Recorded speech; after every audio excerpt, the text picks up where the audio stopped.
जय हिंद। स्वागत है हमारे YouTube चैनल जीएस एक्सपर्ट में। इससे पहले की क्लास में हम लोग संसद को अच्छा से पढ़ चुके हैं। आज के इस वीडियो लेक्चर में हम लोग देखेंगे लोकसभा को। ठीक है, ये संसद का पार्ट है। लोकसभा को समझने से पहले हम लोग इसका कुछ विवरण को समझ लेते हैं। लोकसभा में जो मैक्सिमम सीटों की संख्या है वो कितना है? 552। लोकसभा में मैक्सिमम सीटों की संख्या कितना है? 552। इस 552 को हम लोग दो भागों में डिवाइड करते हैं। 552 में 550 का जो क्या होता है? निर्वाचन होता है, चुनाव होता है। जो क्या है? एंग्लो इंडियन के लिए है। एंग्लो इंडियन क्या है आगे हम लोग समझाते हैं। ये दो क्या है? एंग्लो इंडियन के लिए, मनोनीत के लिए रखा गया है। ठीक है, और 550 सीट का क्या होता है? चुनाव होता है। अब इस 550 को भी हम लोग दो भागों में बांटते हैं। पहला क्या है? राज्य के लिए कितना सीट का राज्य में कितना सीटों का निर्वाचन होगा। उसके बाद यूटी में, यूनियन टेरिटरीज में कितना सीटों का निर्वाचन होगा, अलग अलग करके हम लोग समझते हैं।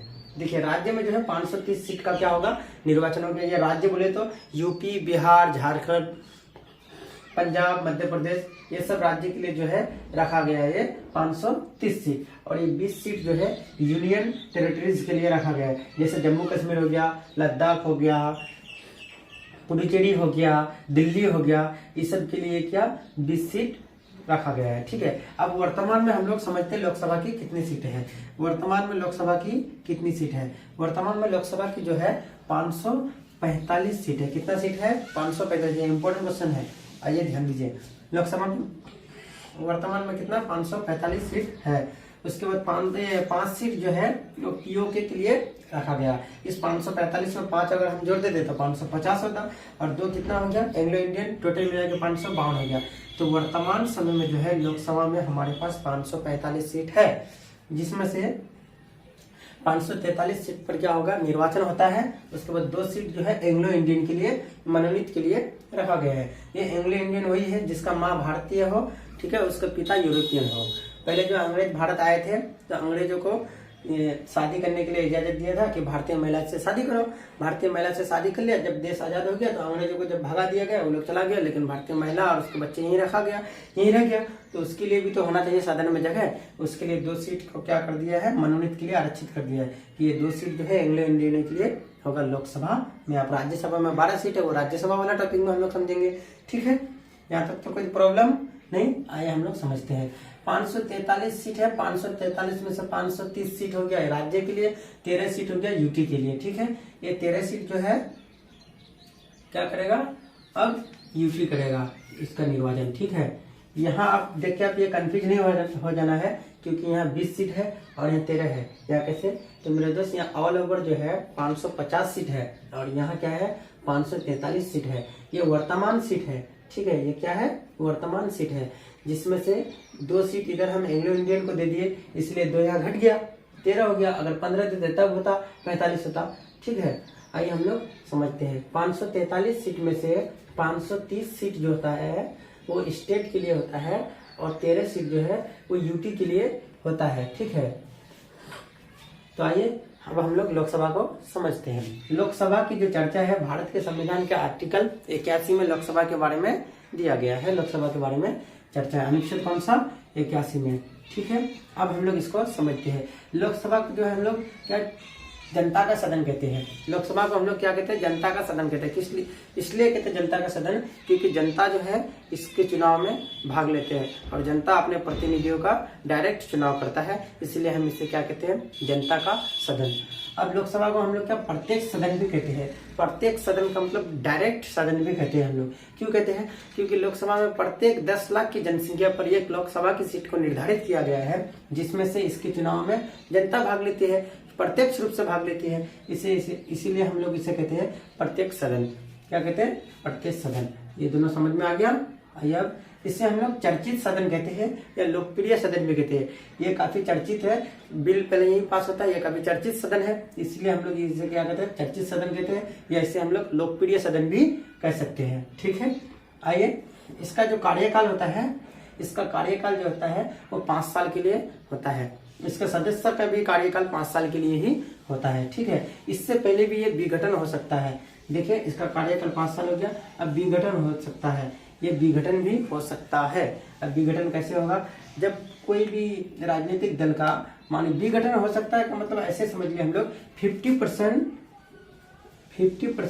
प्लस 1 सीट होना चाहिए।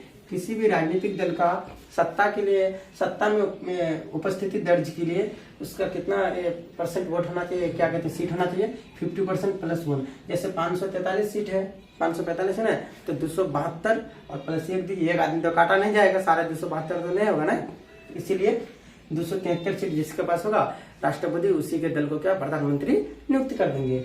ठीक है, तो इसीलिए ये विघटन हो सकता है। जब कोई भी राजनीतिक दल का लोकसभा में अगर बहुमत नहीं होगा या उससे पहले भी अगर बहुमत भी है, जैसे गठबंधन का कई बार सरकार होता है, गठबंधन का जब सरकार होता है तो कभी कभी गठबंधन जो है अपने हटा देता है, ठीक है, हट जाता है गठबंधन पार्टनर, तो इसलिए कभी कभी विघटन भी हो जाता है। जैसे अटल बिहारी वाजपेयी के समय भी एक बार हुआ था। ठीक है, विघटन हो सकता है। उसके बाद क्या, ये अस्थायी सदन है या निम्न सदन है, ये अस्थायी सदन है या निम्न सदन है, ये क्वेश्चन कई बार पूछा हुआ है। ये अस्थायी सदन क्यों है और निम्न सदन क्यों है? ये अस्थायी सदन ये विघटन हो सकता है, इसका मतलब 5 साल कार्यकाल पूरे करने से पहले भी ये भंग हो सकता है, विघटन हो सकता है। इसीलिए हम लोग इसे कहते हैं अस्थायी सदन या इसे कहते हैं क्या, निम्न सदन। आइए हम लोग अब समझते हैं। यहाँ जो है ये काफी इंपॉर्टेंट टॉपिक है, यहाँ ये पॉइंट स्टार जो हम लगाए काफी इंपॉर्टेंट, ध्यान से देखिएगा। इसके जो है ना लोकसभा में जो है बहुमत के आधार पर पीएम बनता है।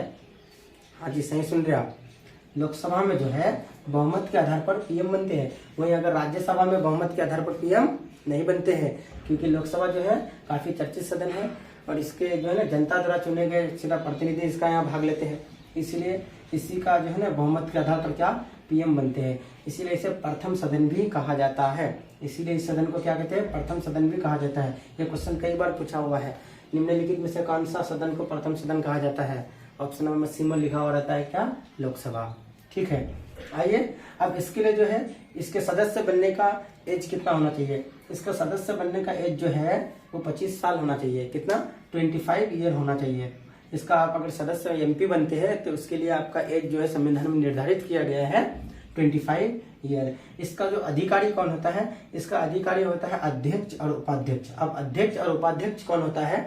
अध्यक्ष और उपाध्यक्ष जो होता है, जो इस 543 जो मेंबर ऑफ पार्लियामेंट चुन के लोकसभा जाते हैं, कितना? 543, चाहे पक्ष का हो या विपक्ष का हो, दोनों से जो है दोनों से जो चुन के जाता है यहाँ का एमपी सब, ठीक है, तो वही सब जो है ना आपस में मिलके अध्यक्ष और उपाध्यक्ष का निर्वाचन करते हैं। ठीक है, तो लोकसभा का जो अधिकारी जो होता है वो अध्यक्ष होता है, स्पीकर होता है। ठीक है, और ये जो उपाध्यक्ष अधिकारी एक होता है, उपाध्यक्ष भी होता है। अध्यक्ष की गैर मौजूदगी में उपाध्यक्ष काम करेगा, सदन की कार्यवाही करेगा, और उपाध्यक्ष अगर नहीं रहेगा तो अध्यक्ष तो करेगा ही। तो अध्यक्ष अगर नहीं रहेगा तो उपाध्यक्ष सदन की कार्यवाही करेगा।